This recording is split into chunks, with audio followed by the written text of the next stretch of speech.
The tropics quieting down after Tropical Storm Claudette hit the northern Gulf Coast. And with little to track this week, we're sharing our top hurricane hacks, the tips and tricks to know now before a storm arrives. Hey there, folks. JB Buno here with you live once again in your hurricane headquarters. Glad to be joined here by WTNH meteorologist Ashley Baylor, joining us all the way up in the Northeast from New Haven, Connecticut. Ashley, thanks for joining us on this edition as we talk about some hurricane hacks here.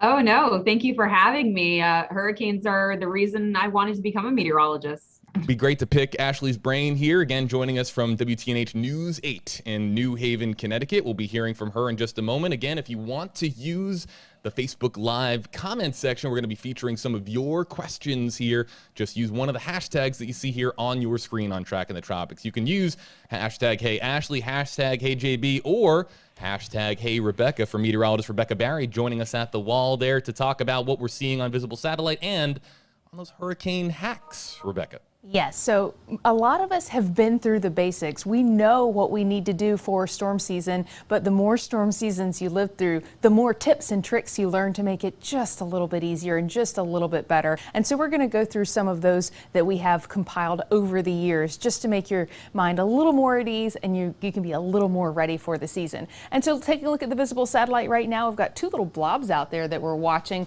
Nothing too terrible though, nothing too intimidating. What we're seeing right now is this area has a 10% chance to develop over the next 2 days, a similar 10% chance over the next 5 days. But here's the deal. This is about to move as of Thursday. This system will move into an area with a lot of shear. It'll be a lot less conducive for the system to develop once we reach Thursday. And so if we can get through today without any formation, and it's not impressive on the satellite at all, I don't think this is something that we have to worry about. I think this is just an area that we're watching.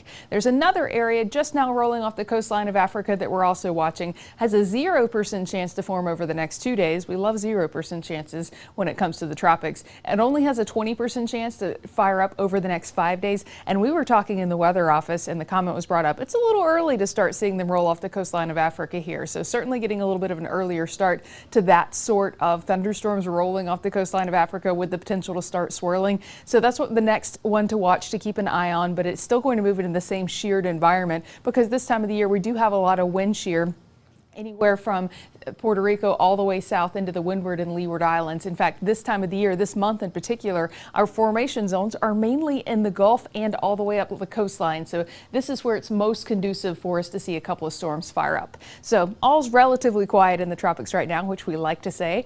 But so let's get to some of those hurricane hacks. Okay, so we're going beyond the basics because we all know we need water. We all know that we might lose power. We all know that we might need to evacuate depending on where we live. So we're going to go beyond that, what you need before, during, and after a storm, and some of those tips and tricks to make storm season just a tiny bit easier if we can. It starts with, should you stay or should you go? And so evacuation zones may have changed. The state of Florida redid all of their evacuation zones a couple of years ago based on storm surge mapping. Not to mention the housing market in most areas has been red hot. So you may have moved, and so you need to check on if your evacuation zone has changed and if you've moved. The other thing is you may not need to evacuate. Evacuations are called for storm surge because that's the most deadly and damaging element of a hurricane. It's not called for if the winds are going to be bad. And so just think of it as you're going to run from water, evacuate if you're in a storm surge zone, that if your evacuation zone is activated. But if you're not, you're just going to shelter in place from the wind. Now, there are some very important exceptions to sheltering in place from the wind. Mobile homes and manufactured homes sometimes are not safe structures to ride out a storm just because of the wind factor. If you live under a big tree that may fall during the storm, that's not a safe shelter for you to ride out the storm in during either. And so that's another, there are some exceptions, but in general, if your evacuation zone is called, it's because the possibility of storm surge damaging your home and threatening your life, or your area may be cut off from services. If you're on an island and you couldn't get back and forth across the bridge during the storm, that's an exception also. And so we want you to check on that and make the decision now if you're going to stay or you're going to go. The other thing to think about that a lot of people don't understand, you don't have to get out on the interstate and drive to a different town to evacuate. You can go to a friend's home that's not in an evacuation zone or a family member's zone that's not in an evacuation zone. This doesn't have to cost a lot of money to stay safe from a storm. Now, the other option is a hurricane shelter. They'll be activating and opening hurricane shelters near you. And here's another hack. It's not a hotel. and so we've got one to make it feel more like a little bit more comfortable. Hurricane shelters are designed to keep you safe. This is not a resort. So bringing your own bedding, bringing your own snacks, bringing your own water, that's all going to make you comfortable. But the hack that we have here that I learned from sleeping on a cot at the television station is bringing earplugs and a sleep mask, because you're most likely going to be sleeping in a room with lots of other people sleeping in that same room. It's not going to be quiet. But if you bring earplugs and a sleep mask, you are going to sleep on that cot like it is a 5-star resort, because you are not going to see or hear a thing. So that's one of our hurricane hacks, and it's from the meteorologists that have ridden out the storm at work. Okay, now let's say you're going. We've got another hack for you. Before you leave, there's a lot of preparations that you need to make before you leave, but here's one that'll save you time and possibly some headache a little bit later. We're going to ask you to put a cup, a very small paper cup of water in your freezer the day before you leave and let it freeze. Then you're going to put a quarter on top of that cup. And so that's the day it's already frozen, that quarter's sitting on top of the cup. This is going to help you know if your food is safe in the freezer when you get back. What happens is when the water's, if your power goes out and the water starts to melt, that quarter's going to sink down. A lot of times when you come back, the power's back on. And so if you come back and that quarter is sitting on top of the frozen cup of water completely undisturbed, your food is fine. If all the water's melted, your food is not fine. If all of the water is melted, the quarter's deeper in the water and then refrozen, you still need to throw that food out because your freezer had time to thaw without that power. And so that's our quarter and cup hack for you.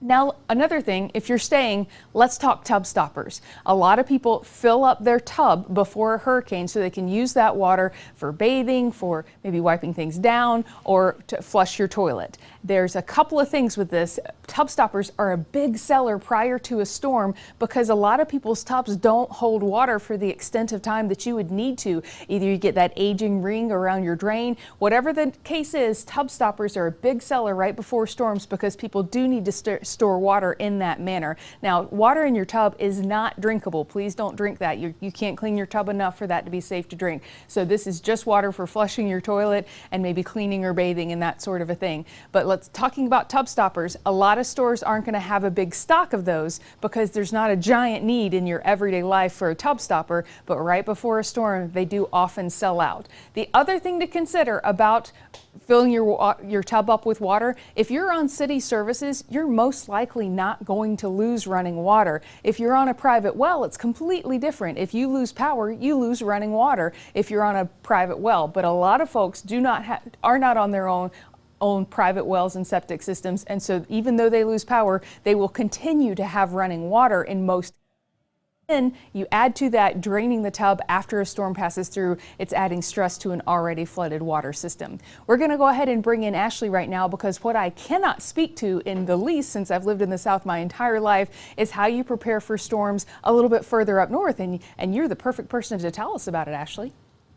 Well, a lot of places across the shoreline in Connecticut have private wells. The majority of them are. So that hack is certainly useful to our shoreline audience, whether it be from Stamford to right here in New Haven to Madison, all the way out towards New London. A lot of those are private wells. So they need to fill up their bathtubs, of course, anytime we lose power. Hopefully you find out about it sooner rather than later. Last year when we had to deal with Isaias, we knew that there was going to be a chance for some power outages and people were taking precautions, but I don't think they expected to be out of power as long as we actually were. It was very tough for a lot of people to get back on the grid. So the most important part for us is making sure that we're prepared for at least a week of being without power. And so, yeah, it's filling up the bathtubs.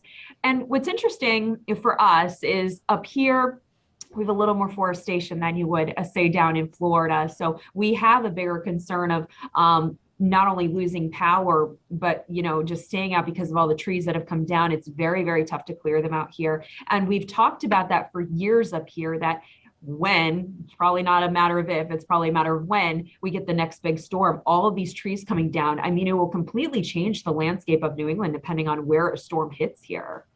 That's really interesting. I was going to ask you because we generally say about prepare for 3 days without power here. So you're saying up north, especially with deforestation, that you're saying about a week is what people are preparing for? I would say at least a week. I mean, we've been in storms that are not even related to tropical activity where the power's been out for 1 week, sometimes up to 2 weeks, because we get some good nor'easters up here sometimes. And if you're talking a nor'easter that comes in October before all the leaves have come off the trees, or you get that heavy, wet, slushy snow that's going to weigh down on power lines, it's going to take a very long time for every single place to actually get back on the grid. So yeah, for us, we really do need to be prepared for a week, maybe even upwards of 10 days, because you'd rather be safe in that situation. But for us, yeah, it's usually a little more than just a couple of days. And, I actually talked to Phil Klotzbach of Colorado State University, and we had quite a discussion of what it would take to actually prepare here. You guys down in Florida, you do get some warning, but obviously you guys have been in a situation where you need to evacuate. It changes, think of Irma. They originally evacuated in Miami, and then all of a sudden it changes. Okay, Tampa's now the main target for this. For us, because of the way the storms move once they come up here, when they start accelerating towards the northeast, they're accelerating usually at 40, 50 miles per hour. So we don't necessarily get a big lead time. So a storm usually has to still be around 1,000 miles away for us to actually start an evacuation order. And think of how much can go wrong in that 1,000 miles. Think of, the margin of error, if you will. So it is a little different down south than it is up here, that we need to be prepared a little bit sooner, and boy, can a lot change. That's right. Sometimes it feels like watching a slow disaster. We're watching the cones shift and the track move. And is it coming? Is it just going to miss us? But it sounds like you guys don't really get that opportunity because the storms are moving so fast once they reach the New England area.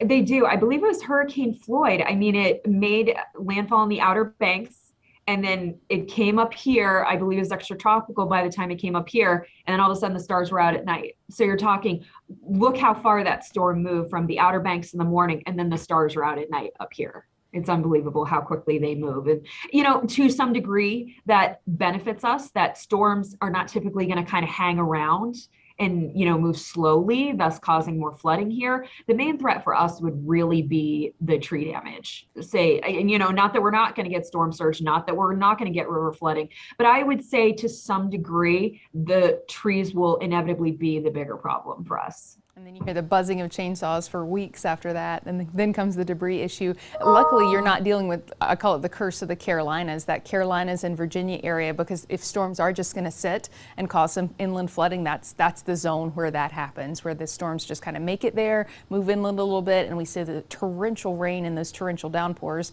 But you guys are dealing mainly with that tree damage and the power outages. Well, I did have to deal with that because I was down at Wavy News 10, our affiliate in Norfolk, Virginia. I was there for 4 years. So in 2016, we had to deal with Hurricane Matthew. And that was one that was expected to really brush the east coast of Florida. It was like, okay, is it going to make landfall as a Category 4? What's it going to do? And it really just hugged your coastline. And we were thinking it was going to kind of hug the coastline right up to the Outer Banks. I would even say south of Hatteras, and then kind of move out and kind of curve out to sea. But that didn't end up happening. What ended up happening there is it got up to about Hatteras, started to become extratropical, where you got all the heavy rain that pulled away from the center of the storm. And so for us at that point, it's not a forecast anymore. It is now casting. We're living this. It's becoming extratropical right overhead, and these bands of rain and bands of rain and bands of rain. So Norfolk, Virginia is an area that deals with terrible tidal flooding, especially when you get at northeast wind. It's going to push all of the ocean water on shore. But now you're getting all of this rain on top of it. Our station at Wavy, it was surrounded by 2 feet of water. We almost had to pull the plug in the entire station and go off air. It was unbelievable. Oof. Those are nightmare situations. Well, if you want to stick around for the next round of hacks, I feel like you're going to be able to join us and help us, because we are talking about when you do lose power. First of all, we're talking about water. We just talked about filling your tub up with water. And another point we want to make, you don't have to drink exclusively bottled water if you lose power, and you can save the frustration of spending extra money and the frustration of finding empty shelves just by filling jugs and bottles and pitchers in your house that you have with tap water. And so that's going to save you money and save you time and save you the hassle of making that another run to the store with those heavy pallets of water. But here's one of my favorite hacks. We do this at my house. We freeze bags of water about a week before the storm comes. We start doing this. And so what we do is we take a gallon Ziploc bag and fill it mostly full with water, not bulging. And then we lay it flat in our freezer and let it freeze. Once it's frozen, it's a lot more stackable if it's flat like that. And we'll move it to a different position in the freezer. Now, we want to fill up as much of the freezer space as we can with these frozen bags of water. So basically bags of ice, we're filling every nook and cranny we can in the freezer because that's going to stay colder longer than if it were just normal air in the freezer. If it were airspace, that's going to warm up pretty quickly if we lose power. But these frozen bags of water are going to help preserve the internal temperature of my freezer and all my favorite food in there. Also, you can take a couple of those bags of water once you do lose power and move them to your refrigerator. That's going to keep your refrigerated foods a little bit cooler, a little bit longer as well. And then once it melts, boom, you've got more fresh water that is safe for drinking. So that's one of my favorite hacks that we do at my house leading up to a storm, mainly because we still don't have a generator because I'm not going to be home during a storm to keep that generator running. I'm going to be right here in front of the chroma key during a storm. And so we just hope for the best with those frozen foods. And of course, we have our quarter trick going so we know when we do get back to the house if that food is still good. And so how's your grill looking? I eat a little better after a storm than I do during the normal times because we're trying to cook all the food that's in the freezer or the refrigerator, and we're grilling out mostly because where we live, we lose power for about a week and a half just because of the trees, just like Ashley mentioned, but that's just the structure of the neighborhood that I currently live in. So how's your grill looking? Propane and charcoal can be really hard to find after a storm because everybody needs it if we're without power. And so what we do is we load up on the Memorial Day sales and the 4th of July sales, and we have basically all the propane and charcoal that we're gonna need for the season at our house. And that way, if a storm does roll around, we are able to cook. We are able to heat up water. We're able to use our grill outside to prepare food until power comes back on. And that comes around to my next hack. And this is what developed after my first storm season. Didn't have power for a week and a half, but was still working that early shift. Had to have the coffee. And so I have a percolator camping coffee maker. It is available at outdoor stores and camping websites and sort of things like that. You put the coffee in the top, you put the water in the bottom, and you put it on the grill burner and let it boil for a while, and it makes you perfect coffee. If this is too much for you, or you have to be at work at 2 a.m., instant coffee from high-end brands is light years different than the last time you tried regular instant coffee in the good way. And so some of the higher-end coffee brands do have instant coffee that doesn't stink. It wakes you up and gets you going. So that's another one of my favorite hacks when it comes to storm preparation. And so Ashley, if you have any hacks to share with us, especially that loss of power that you guys experience and can expect to experience, would love to hear them. Yeah, and again, we're here live with you in your hurricane headquarters with WTNH meteorologist Ashley Baylor there with you on the right side of your screen. We're going to hear more from Ashley in just a second. Want to throw out a reminder to all of our social media audience joining here. We can, of course, feature your questions here on Tracking the Tropics. Just use one of the hashtags on your screen, such as hashtag Hey Ashley. We already have a hashtag Hey Ashley comment in the queue here that we're going to be getting to here momentarily. So looking forward to seeing all the questions that we have coming in across Facebook pages, really a lot of them here across the southeastern and northeastern United States. Hey, WTNH's Facebook page, WTNH8. We have Tim Alstrom, Nancy Smith, Bonnie Maria Silva, excuse me. Mark Rablowski is joining us. So to all of our viewers here, welcome to Tracking the Tropics, and we look forward to featuring some of your questions. We'll begin here with Mike Schmidt, hashtag Hey Ashley, saying, just bunker down and enjoy the storm. You know who's one person who won't be able to really just bunker down and put on Netflix? It's meteorologist Ashley Baylor, because she's probably going to be in front of the chroma key there doing weather forecasting. But what should people do during a storm? What are some of the reminders that people should keep in mind now ahead of that storm barreling into their neighborhood? You know, again, because you guys deal with it in Florida so much, you know, you're constantly on high alert for every single thing that comes down the pike from Africa or develops in the Caribbean. You know, you guys, especially with the grill tips, those are some of the best tips, because it's something we don't necessarily think of here in the Northeast. Like, we do like grilling, but I think in the South, it's something that you guys have to deal with so often. So you know these special new hacks that we may not even think of up here in the Northeast. And so that is something I have mentioned to people recently. You know, I think I did with Isaias. There may have been another storm that I've mentioned that with, but, you know, really keep those propane tanks filled and have a second one, because at least if your power goes out, you can get out on the grill, you can get a hot meal. We do have gas power up here. So obviously if the electricity goes out, gas will still be running to a degree, but as I mentioned before, there are a lot of people at the shoreline that work on the private wells. And so if they lose electricity, unfortunately, they lose that as well. So the grilling one is a big one, keeping that propane going. I don't know a ton of people up here that use charcoal. I think when I lived in the Midwest, charcoal was a big thing as well. But up here, it's mostly propane tanks up here. So it's constantly keeping those filled just, so you can get a good meal. And, I mentioned even before, with us, it comes to snowstorms. Sometimes it's not even just hurricanes. These are good hacks that you need to have even in the winter months when we have nor'easters that can put us out of power for a little while. Now, unfortunately, guys, the percolator one, I can't speak to. I've never had coffee, so I don't know the coffee hacks at all. I hate to admit it. I know all the coffee hacks. Yeah, coffee's pretty important to a lot of Americans out there. They'll need it to get their day started. Also, a good reminder here too that some of the best hacks are the ones you've never heard of, right? I mean, Reddit is a great place to find some hacks that maybe you've never heard of. So to our audience joining here, if there's a trick that you've used in a previous hurricane season, share with us here while we're live on Tracking the Tropics. We'd love to feature you. Let's get to the next comment here. It's coming from Fox 46 Charlotte's Facebook page. Robert Hawk here, #KJB. Could this upcoming hurricane season be the worst one we could expect? And how many are actually going to be a named hurricane?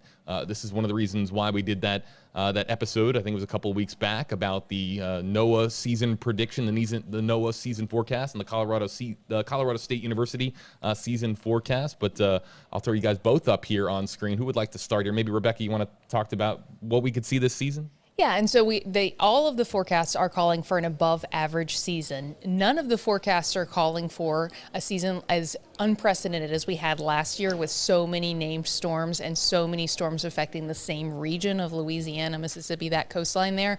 So they're certainly not calling for that active of a season. But that being said, and what I always say about seasonal forecasts is, if there are 107 named storms that stay out in the Atlantic and affect no one, we still think it was a good year. If there's one Category 3 that affects your neighborhood, you think it was the worst year we've ever had. And so I think that that's what's important to take away from those seasonal forecasts. Is scientifically, it's so neat to watch and how they make the adjustments and how it gets better every year. But from a personal standpoint and from a getting ready for the storm season standpoint, it's just important to remember all that it matters is how it affects you.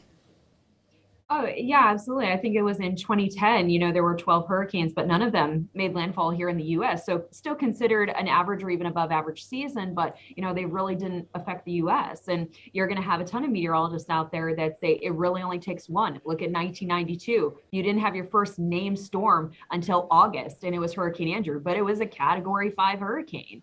So it is just important to be prepared. Even in, I think the below average seasons, that's not even the time to really let your guard down. You still need to be prepared no matter what, because is it going to be the one, or are we going to be lucky enough to have 12 hurricanes that don't even come close to the US, don't even really threaten landfall whatsoever?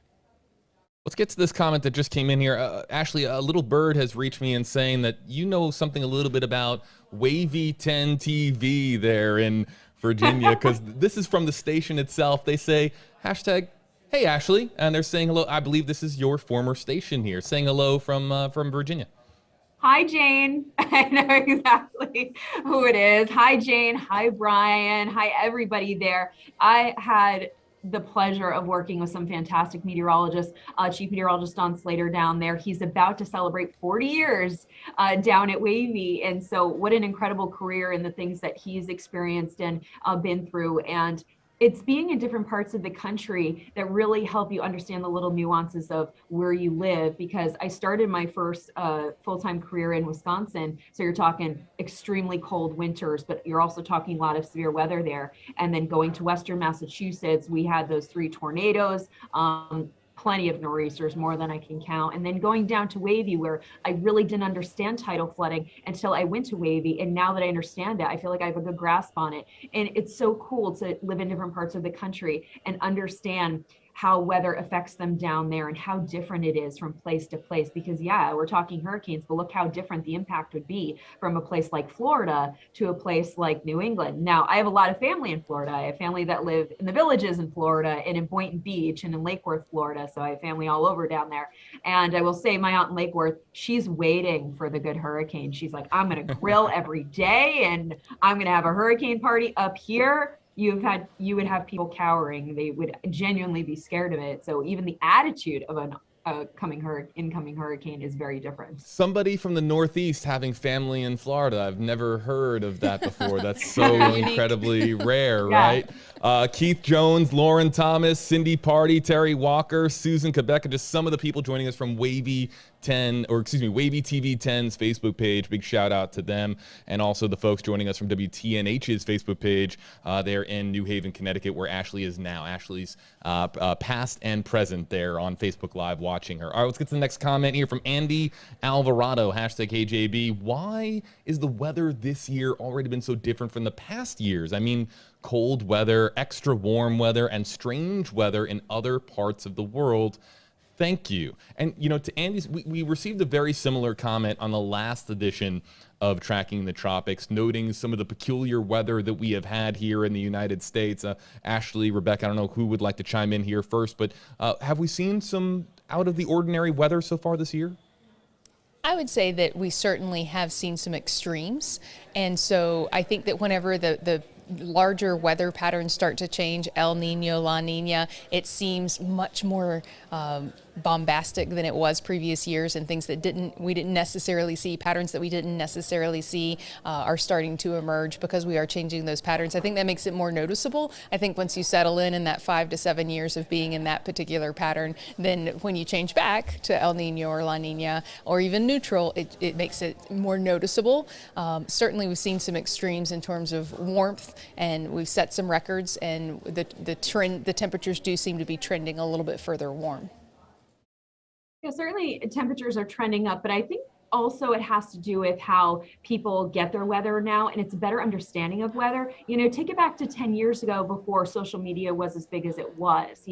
There were people that, wait, there was a derecho in Iowa. Wait, what's going on? And now you hear of it so much. You got the hashtag derecho, hashtag earthquake, hashtag hurricane this. And so there's more of an understanding and acknowledgement for some of these weather phenomena that are going on. Not that they haven't been going on for a long time, but I think it's now the public's understanding of what they are and maybe how frequently they do occur. And I think the public grasping the concept is also what has made it maybe seem worse at times than it really is. What a great point. Let's get to the next question. Lauren Gengel's joining us here, #KJB. Camping supplies come in handy, and I'm sure that this comment is spot on. Just having some of those extra supplies in place. Let me ask our two meteorologists here this: if there was one store that you could go to for supplies in advance of a storm, what is it? Are we talking?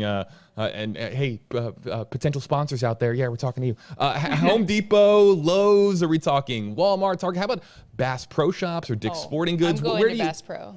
Yeah, where do you go? I'm going to Bass Pro. I'm getting one of those showers that you basically fill it up with water, and it's made of a really heavy, thick plastic that's black. And so you fill it up with water, you hang it outside in the sun so it gets really, really hot, and it has a little shower spigot on it. So then you go hang it in your shower and you take a hot shower with no power. Just saying. I'm going to the House of Husband, and hopefully he is going to do everything because, he's a farmer originally by nature, and he's been in the military. So he has that kind of survival instinct, if you will. So he does have bags for us. He did down at Wavy when I was there, just in case he ever had to pick up and leave very quickly. Obviously, I wouldn't be going anywhere. But he did have these bags for us. He was always prepared when we were down there. So I assure wherever he goes, I'm going to trust his judgment. Everybody out there, Bass Pro Shops, Home Depot, Target, these are good places. But as everybody knows here, those stores, some of the more popular stores will get really crazy, especially like your grocery store, right? When everyone's going to pick up eggs and bottled water. We see it every time there's a storm. It's just pandemonium at your local store. So again, prepare early. And that's why we're here with you on Track the Tropics to talk about this. How about Joshua Smith from WMBB's Facebook page? Hello there, Panama City Beach. Battery packs or solar chargers for your phones to get updates. Not just to get updates, but to watch us here, right, on Tracking in the Tropics. But as far as those portable chargers, Rebecca, those are really handy. Super handy. I like to have a bunch of them because the solar charge, if you're using solar power to recharge them, it takes a really long time. So it's going to have one of them is going to have to be sitting there charging at all times so that it has enough juice when you need it, because the other one will be connected to your phone or your kid's iPad or all that good stuff. And a lot of people use their vehicles to recharge their devices too. Just be really careful they're not running in the garage, because most storm-related injuries and deaths occur after the storm when people get carbon monoxide poisoning from running their generator too close to their house. They leave their car running in their garage. They step into water that gets electrified at some other point down the road that they can't see. And so all of most of the injuries come after the storm from human behavior. And so we just ask people to be careful with that. And, I was just thinking, charging your phone in your car or anything else, even if you have to stay warm in there or sit in there, or sleep in there, whatever it may be, it's also making sure your car is constantly filled with gas. If you're in that 5-day window where you think the hurricane could be coming into your vicinity, don't let your gas tank get down to a quarter of a tank. Don't even let it get down to half a tank. Constantly fill it, because, you see those long lines at the gas stations, and boy, does your anxiety probably just go on level 500 at that point. And obviously we just saw it down in Georgia and the Carolinas and Virginia with the pipeline being shut down. Imagine what that's going to be like for even longer if you lose power or if they can't get gas there because something's inaccessible. That's a big thing, is keeping your car constantly filled. And also taking out cash if you need cash. That's something we don't think about anymore because everything's electronic and you just, swipe your cell phone or use your credit card or whatever, but always have cash on hand as well. A last call for questions and comments on this edition of Tracking the Tropics here, folks. Only have a couple more minutes here with you, so we're going to start looking for some of the final questions that are coming in. As a reminder, we can only throw certain comments up here on screen. It's got to feature one of the hashtags that we have here. You see it on the bottom of your screen, Meteorologist Q&A.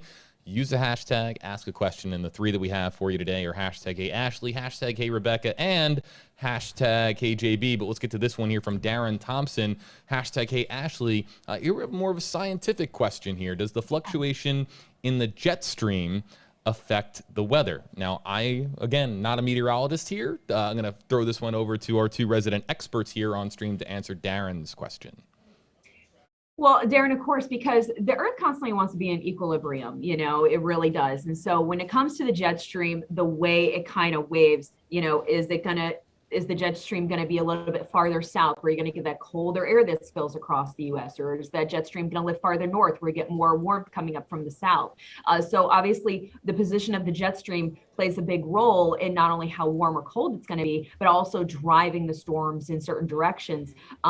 So when we see hurricanes or tropical storms kind of make landfall in the south, they're not as heavily influenced by the jet stream as they are when they finally kind of approach the northeast. We find the jet stream has a little bit of a higher influence as soon as those storms, and that's why they pick up in wind speed, or in forward motion, they pick up to 40 to 50 miles per hour. Jet stream is a big influencer on that.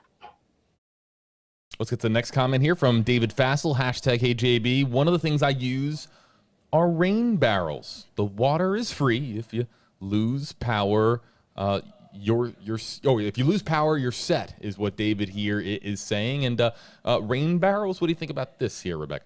I think that's awesome. That's going to give you the option to maybe flush your toilet if you need to. Now, we would ask you not to drink that water because we're not real sure about bacteria levels and that sort of a thing in rain barrels, but that's going to give you a water supply to keep your home a little bit cleaner. And if you do boil the water, obviously, then it would be fine to drink if you boiled it and let it cool down. But rain barrels are a great factor, and it keeps some of the water out of the ground. We're battling saturated ground and flooding, and saturated ground is how trees topple over. And so the less water in the ground, the better. And we're going to end out on this question, or no comment really, from Tiny Nasworthy here, hashtag HJB. We start building our hurricane stores in May because I am a Floridian. Yeah, Floridians know a lot of hurricane hacks. They know a lot of tricks because they have been through it.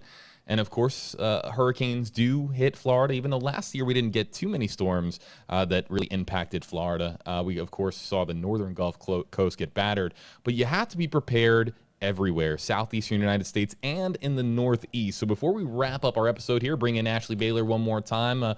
Ashley, again, joining us from WTNH News 8 in New Haven, Connecticut. Ashley, for folks in the Northeast that maybe aren't as, super uber prepared as, let's say, a Floridian might be for hurricane season, what's the big thing that they need to remember now here in June, with the tropics being quiet here, invisible satellite, ahead of a storm perhaps reaching the northeastern United States? I mean, the biggest thing for us is to remember we're almost kind of due for it at this point. When we got Isaias last year, you're talking it was a tropical storm and then obviously started to weaken. But the damage sustained from Isaias was, quite impactful to us, just all those trees coming down. And so imagine, we keep saying this as meteorologists up here in the Northeast, imagine if we were to get another category 1, God forbid 2, God forbid even 3. I mean, that would shut the Northeast down for a very long time. Now, we've been shut down before. We had Hurricane Sandy years ago. Even that wouldn't have been as impactful as if we did get a direct hit from a category 1, 2, or 3. It's almost like we're sitting ducks because we really haven't had to deal with a direct hit from a hurricane since it was probably Hurricane Bob back in 1991. So you're talking a long time for us. And so every year we kind of wonder, is this the year? Is this the year? And we certainly have had some glancing blows. Again, Isaias last year was, I wouldn't say devastating, but it was really not good because so many people were out of power and we saw a lot of trees come down. So it's understanding to New Englanders that there is a need for preparedness. And when you are told to evacuate, that you do so. Now, the tough thing for us is that we are not necessarily as prepared as some other states are to evacuate. When I was down in Norfolk, they had the road reversals where they would, all the lanes would go in one direction to evacuate everybody. I'm sure you guys have stuff like that down in Florida. Unfortunately, we don't really have that here in New England. We don't have any road reversals. I think the only ones that are there are actually out towards the Cape, the 2 bridges that lead out to Cape Cod. Those are the only 2. So some of us have been wondering here, maybe that's something that our legislators do need to talk about, is being even more prepared, that if we do have to get out of here, where to go and what to do and what roads to use.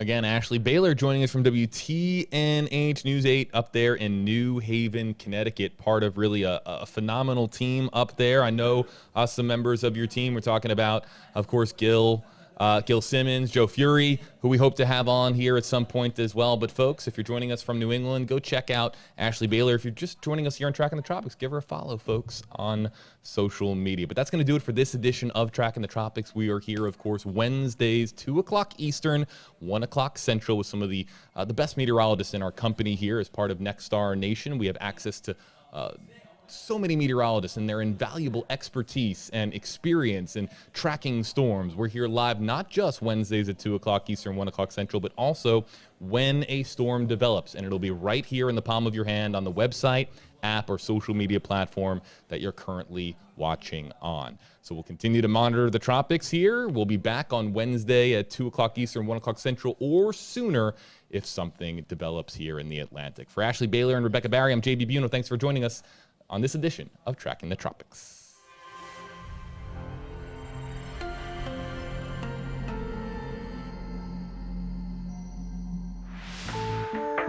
Thank you for watching Tracking the Tropics.